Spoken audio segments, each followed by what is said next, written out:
এক লোক ব্যাংকে টাকা তুলতে গেছে 5,000 টাকা। কয় টাকা? তো সিরিয়ালে দাঁড়ায় দেখে তার সামনের এক লোক 50 লাখ টাকা তুলতেছে। কয় লাখ? উনি তুলবে কয় লাখ?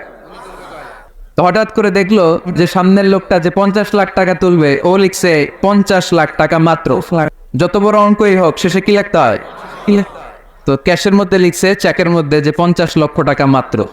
50 লক্ষ টাকা মাত্র। তো তারপর ওর চেক নিয়ে ও ক্যাশ কাউন্টারে দিছে।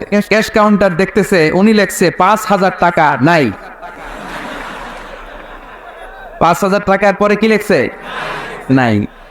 তো ক্যাশে যে বসছে, কি ভাই ঘটনা কি?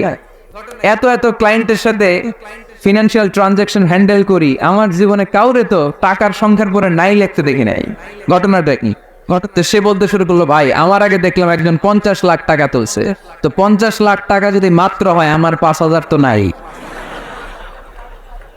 তো এই যে মহাবিশ্বের বর্ণনা যে তোমাদেরকে শোনালাম, এগুলো যদি চিন্তা করি, আমি আছি? আমি নাই, আমি নাই, কিছুই না, আমি কিছু তুচ্ছ, আমি কত নগণ্য, আমি কত নগণ্য। এই মহাবিশ্বকে মহাবিস্ফোরণের মাধ্যমে তৈরি করেছে কে? আবার আল্লাহ বললেন, ওয়াস-সামাআ বানাইনাহা বিআইদিন ওয়া ইন্না লামুসিউন। বিস্ফোরণের মাধ্যমে শুধু আকাশ সৃষ্টি করে আমি বসে থাকি নাই, এই আকাশ জমিনকে আমি আল্লাহ প্রতিনিয়ত প্রশস্ত করে দিচ্ছি। এই মহাবিশ্ব প্রশস্ত হচ্ছে, ইটস অ্যাক্সেলারেটিং।